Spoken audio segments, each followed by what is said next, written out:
Welcome to Winning with Anna Lee. I'm your host, Anna Lee Leonard, president of Mainstay Financial Group, right on the corner of Cervantes and Perry. And what we do, all of my career, what I've done is educate people so that you can make good, enlightened decisions in the financial world. Because those are the decisions that very often, once you make them, you can't go back and change them. So you need to be informed about what you're doing and how you're doing it and why you're doing it.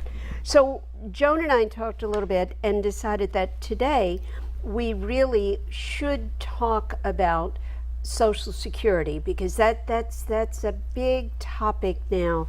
And you know, we've got more and more the baby boomers in that age group. They're getting ready to claim, and I'm always amazed at the misinformation that exists. Well, that's true. And you know, I talk to a lot of people with Medicare, and whenever that always is part of the conversation, Social Security. And I agree with you. It's amazing how many people say to me, yeah, I'm taking Social Security. I started at 62 because my friend told me to. My friend told me to. Yeah. You know, that's always one of my pet peeves. My friend told me to. Well, and so how's he doing financially? This is really where you need to pull teams together, professionals together. Let's kind of go back a little bit in the history. You know, Social Security, I think most people know it was Franklin Roosevelt that put it into motion in 1935. And yes, that was long before I was born. 1935, he put this whole program into motion, and originally it was only for widows and orphans. It was not what we have today. It was not that structure. Right. Well, now people look at it like their pension. Yeah. But back in those days, it really was to help widows who had no income after their primary wage earner passed away. Right, and over the years it has evolved, and what it really is, let's talk about what it really truly is. It's first of all a predetermined amount of income. So in essence, yes, it is a pension because it's a predetermined amount of income. Now, how much you're going to get depends on you and the income you've generated during your lifetime. That's what determines what your benefit is going to be. It's a steady income. I mean, every month that check is there. It's in the, you know, please don't be getting them in your post office box. Have them deposited straight into your checking account as a safety measure. But every month it's right there. It's a steady. It's for your lifetime. You know, nobody says, okay, listen, you live too long, you're 85, so we're not sending you Social Security anymore. If you live to be 110, they got to keep paying you. And lifetime income, as we know, is becoming more and more important because we're living longer, and because so many people don't have any other source of lifetime income anymore, because company pensions are few and far between these days, aren't they? They're starting to run out. They really are. Now it's inflation adjusted, and I'm going to go back to that in a minute, and it has survivor benefits. So that's a good thing. Now, when we talk about the inflation adjustment, I find this amazing because, you know, people are saying, well, they're not giving us any raises, they're not doing anything. If you go back in history, and I always love to go back because history does repeat itself, but you go back in history in 1980, do you have any idea what the cost of living increase was?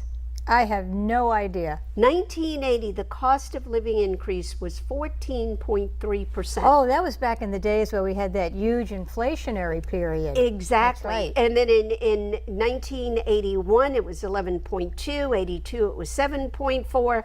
And after that, it started dropping to the threes, went back into the fours in the 80s, back up to 5.4 in 91. But what we've been seeing lately or the fours, the threes, 2009, it was 5.8. Wow. In 2009. Then in 10 and 11, we went to 2 years of zero. Back with the 3.6, down to 1.7, 1.5, 1.75. 216 was a zero. In 217, they gave us a whopping 0.3. Oh, 0.3. Point three. I mean, 217 was great. So we're experiencing that cycle now where our cost of living adjustments are lower, but the government is doing a lot of things, and we'll talk about that, to remodel the program so that we do have assets, and we're going to be able to give people cost of living adjustments, because we all know inflation is the biggest enemy to your retirement. It's the biggest that's out there. So I just wanted to kind of go into that, because people really come in and get real grouchy about the fact that, you know, we're not getting a cost of living. Well, it's happened before, and if the changes continue to come about that have been started in motion for a number of years now, I think we'll see more of those coming along. Well, you know, one of the criticisms about that cost of living increase is that they use an index that doesn't reflect the kinds of things that people our age consume. So they feel like they really shouldn't use I forget the index they use. But they should use something that reflects what we do in our age group. And hopefully that will. You mean in your age group? Oh yeah, right. Not mine. I'm sorry, I didn't mean to imply anything. All right. So yeah, really. So it's a federal program. It's set up now. How does the money get there? Well, while we're working, there's this wonderful little thing on your paycheck. If you look at it, it's called FICA, F-I-C-A. FICA deductions come out, and that is money that is put into Social Security. That is money that is put into the Medicare Part A program. Now, when you reach a certain level of income, this year it's like $127,000. You reach a certain level of income, they stop taking Social Security tax out, but they continue to take Medicare out no matter how much you make. Oh, okay. So when we're talking about changes, this is one of the changes where the writing's kind of on the wall, that they're going to up that level of income where they're going to continue to take Social Security benefits. Why? Because people today are making much higher incomes than they did years ago, and they do adjust it for inflation somewhat, but I don't think enough for what's happening. So I think that's one of the things that we're going to see happening, where that will help to put more dollars into the fund that keeps it going. So you've got to work to get Social Security. You to get the benefit, you had to have worked a certain amount of time, and I think you know what that is. I do. It's well, they call it 40 quarters, which is the equivalent to 10 years. 10 years. And it doesn't have to be 10 years in a row. It can be as long as there's a cumulative effect of the 10 years, or 40 quarters. Right. Paying into the system. So 10 years you've got to work, you've got to put into the system. Now, where some people get really messed up a little bit, federal workers have what's called an offset with Social Security. Some of the teachers in Texas, Louisiana, they get an offset with Social Security, which to me isn't real fair, but what can they didn't ask me about it. I think we should help our teachers any way we can. But it's at full 10 years, and there's a big misconception people look at, and they say, well, you know, Joan, my benefits depend on my last 5 years of work. Oh, okay. Well, let's explain that. They depend on your last 35 years of work. 35? Okay? 35. They average out all of the years that you've worked. Now, for most people, and this is where the 5-year misconception comes in, for most people, the last 5 years of your income tend to be the highest. So they give that Social Security a boost. It's kind of like it's been here at a level, and now that you're making more money, all of a sudden it's increasing. So people think, oh yeah, they're going to look at the last 5 years. Well, the last 5 years make a difference, but they look way back. Oh, okay. To figure out how much you're going to get. And there's a whole very complicated formula they use to figure out your benefit, which if anybody really wants it, you can come to my class that I teach at Pensacola State College, or we teach over in in Fairhope. Also. You know, and I give out these nice little charts on Social Security, and they tell you how the formulas exactly are figured out. But do it the easy way. Go to socialsecurity.gov and set up your own little site, and it will tell you what your benefits will be at the different ages when you can collect income. And you know, speaking of that, Annalee, so many people say, oh my, I'm so afraid to go do that, to put my personal information. You know, I mean, it's safe, it's secure, and I highly recommend it, even to Medicare.gov, the same thing, to put in your, develop your own little account. Yeah, you so get personalized in order information. to do that, someone has got to have all of your information to go in there. Right. You know, we just went through that big scare with Equifax, and I had clients calling me on the security side.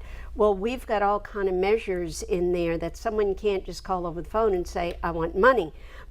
You have to have something that's been signed, a signature has to be compared. I then get a verification directly from the client that these funds are needed.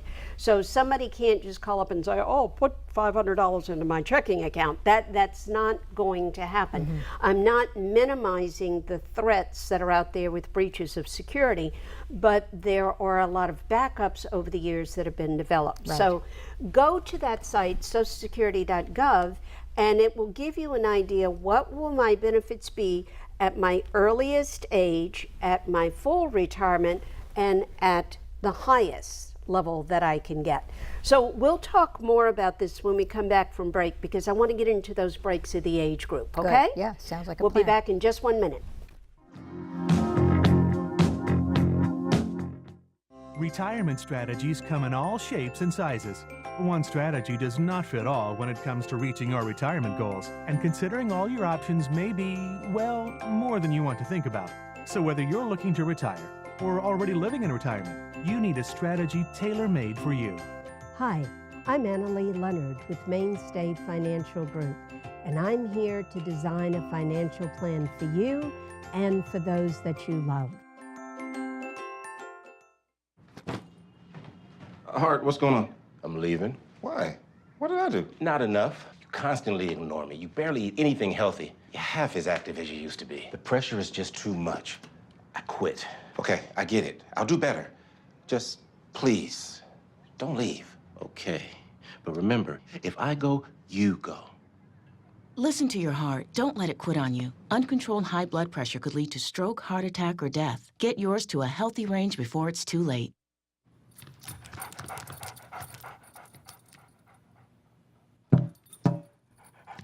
There's a shelter pet who wants to meet you. Meet one today. Visit theshelterpetproject.org. Adopt. Mainstay Financial Group offers advocacy and personal financial guidance in a caring environment. That's the heart of our practice. At Mainstay, we're dedicated to exemplary service and a caring relationship with our client, not with a number. Plan for the future now with Mainstay Financial Services.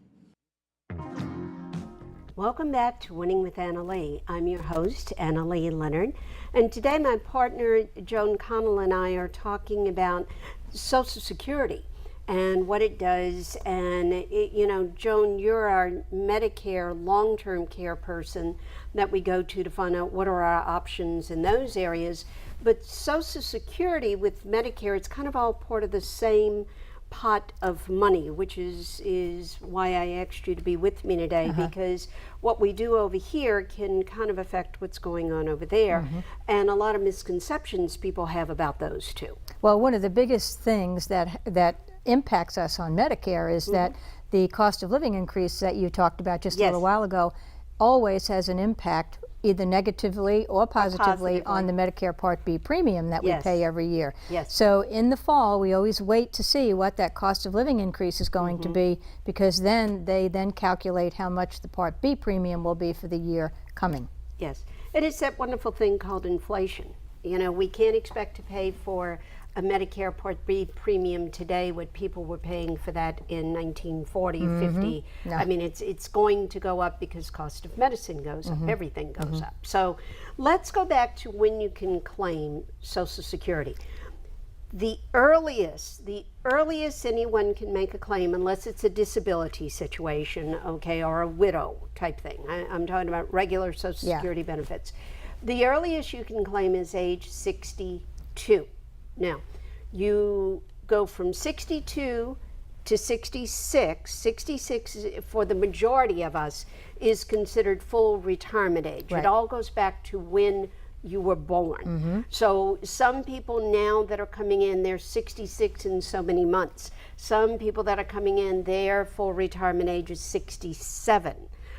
So it all is based upon when you were born. Yeah, up until, if you were born up until 1954, right Yes. now your full retirement age is 66. Is 66. And then from 66 on up to 67, which will, I think, occur in 1960. They add months to that 66, and then in 1960, if you're born in 1960, it then becomes 67 years It of age. becomes 67. So what we're starting to see is the younger people are going to have a longer time before they can claim full, their complete Social Security. Now they can still claim at 62, but let's talk about the pitfalls of that. And people come in all the time and they say to me, Annalee, when should I claim my Social Security? You know what my answer is? I don't know. You have no idea. I have no idea until I run the numbers. Now, once I put all the numbers together, including the rest of your financial picture, then we can come to the optimum time for you to go ahead and start that Social Security, because there's a huge difference between collecting at 62 and collecting at 66. Now, between 66 and 70, the benefits go up right at 8% a year. So I tell people this all the time. If you're going to retire and you're going to have a pension, and the boss says, listen, if you stay with me 4 more years, I'll increase your pension by 8% a year. Or if somebody said you're going to increase your salary by 8% every year, would you leave? I No. don't think so. No, You know? but we take that whole idea of Social Security very flippantly, because people say to me, oh, Annalee, I don't know if I'm going to be here. Well, that's true. We don't. But the wisest decision normally is to plan for long term. And that's what we have to look at, because none of us have that crystal ball that says, you know, oh, I'm only going to make it to 68 or I'm going to make 72. We don't know that. So you plan for the optimum if you can. Now, saying that, if it's going to change your style of living, if it will allow you to get on a plane or get in a car and go see the grandkids, if it makes a difference between whether you can pay for your groceries or pay a mortgage or whatever, then yes, take it. But don't just throw a dart at the board, or because Joe down the street says, yeah, you better take Social Security. Don't base your decision on that. right. You know, it just Too doesn't many make people good do. sense. Too Just many doesn't people make do. good Yeah. sense. So you want to run the numbers. Then the other thing you want to look at in a household, if you have a married couple, who made the most money? What we term the high wage earner. Now the high wage earner should put off taking as long as you possibly can. Multiple reasons. It's going to be a bigger income during all those retirement years. You know, it used to be people retired 64, 65, and they lived in retirement 2, 3, 4 years. Well, now we're planning for people to be in retirement 20 years. 30 years. So you want to have as much backup during those years as you possibly can. So we look at the entire picture and determine with everything else that's in there, what's the best time. So if you're the major wage earner, you wait till 70. And let's just take some numbers. Yeah. Let's say you're the major wage earner and your Social Security at 70 will be $3,000. Your spouse, let's say, didn't work as long, or maybe had a job, didn't pay as much, benefit there is $1,000. Well, if the major wage earner passes away, this person steps into that person's shoes and now is bringing in $3,000 a month. The $1,000 goes away, but instead of being left with just $1,000, they're left with $3,000. So that helps in the planning process. So when people come in to see me, I warn them, I'm going to knock them off. You know, and you have to Like, do what that. if? You have What to if say, this what happens? if this person passed away, how is that person going to survive? And you need to do that to be doing true planning. So for the spouse, that can mean a tremendous amount of difference. For your own income, it can mean a tremendous amount of difference, okay? Now, if you're 66, that full retirement age, for most of us now, you can work, you can make as much money as you want and still put money into Social Security. And if you're not collecting, your benefits going up. If you are collecting, you're giving yourself a raise because you're still putting into the system, okay? Now, if you're below that 66, you have to be very careful about working because they then come in with very specific limits as to how much you can make. Right. And if you make too much, you've got to get some back. It's adjusted for inflation every year. So again, before you do that, if you're going to do that, consult one of the professionals, sit down, have us run the numbers for you to see, is it worth taking it, because they're going to take some of it back. So, you know, don't think if you're making $20,000 a year and your Social Security benefit is 15, that you're at 35, because you won't be. So you got to know what your numbers are. Okay, you have to understand that. The importance of a plan. The importance of a plan, and that's why I say this idea of, oh, I'm just going to take it because it's there, or my friend said to take it, or I don't know when to take it. Or I better take it now because it might run out. It might run out. You know, I mean, we hear all the, well, we hear all of them. All those stories come across, and you know, I can tell you this: a lot of changes are being made in the system. They started with the last administration, with the Social Security coming in and saying that they were no longer going to allow people to do what's called file and suspend. That started last 2016, January. If you were 62 then, you got 4 years from then, you can still do that. After that, you cannot, and anyone who was not 62 in January of 2016 cannot take advantage of that, okay? Now, that one move is putting billions, not with an M, with a B, billions of dollars back into the system, okay? Stretching the full retirement age from 66 to 67 slowly is going to put billions back into the system. They've changed spousal benefit. So if two people are married and the spouse goes out and claims, let's say again the $3,000, and let's say the spouse's benefit is $1,600. Well, 15. Let's say it's $1,500, but they don't want to claim theirs yet because they want it to grow. Social Security is going to look and say, wait, your own is half or more than half of your spouse. You can't do this anymore. You have to claim your own. You have to claim your own.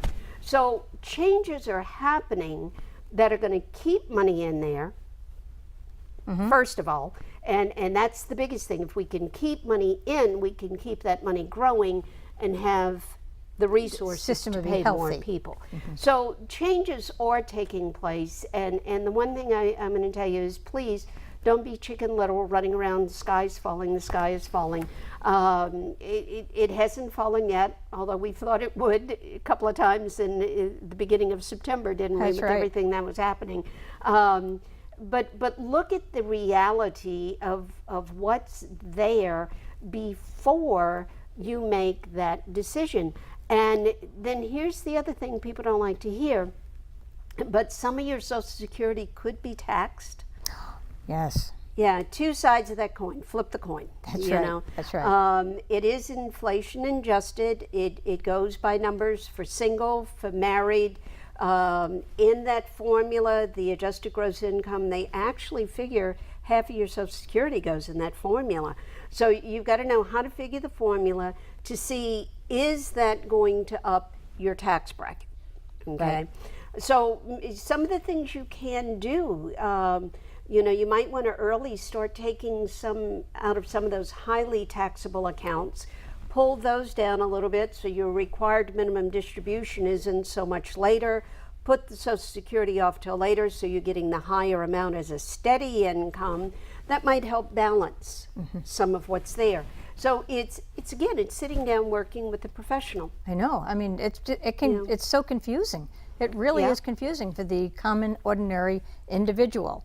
So, you know, coming to see you or someone who specializes like you do, that's the solution. Yeah, I think it is, and you know, we're here. We're willing to help you answer your questions on Social Security, Medicare, your financial planning long term. Give us a call, 437-3127. Come in. It won't cost you anything, and we'll see if we can help you. If we can, I certainly will. And the main thing is you have to develop a plan to know what you're doing and why you're doing it for the long run. That is the most important thing that you can possibly do. Go to our Facebook page, look at our classes coming up. We do a tremendous amount of educational events all through the year, and my purpose in doing those is to help people make enlightened decisions. Correct. That's the big thing. Please don't just throw the dart at the board. Don't just think you have the answers. You might be leaving a very vital, important part out of what you're doing. Bring me what you've done. We'll look at it compared to what we put together, and we'll see where we go. We'll see you next month. Have a good one. Stay safe. And as always, keep winning with Anna Lee.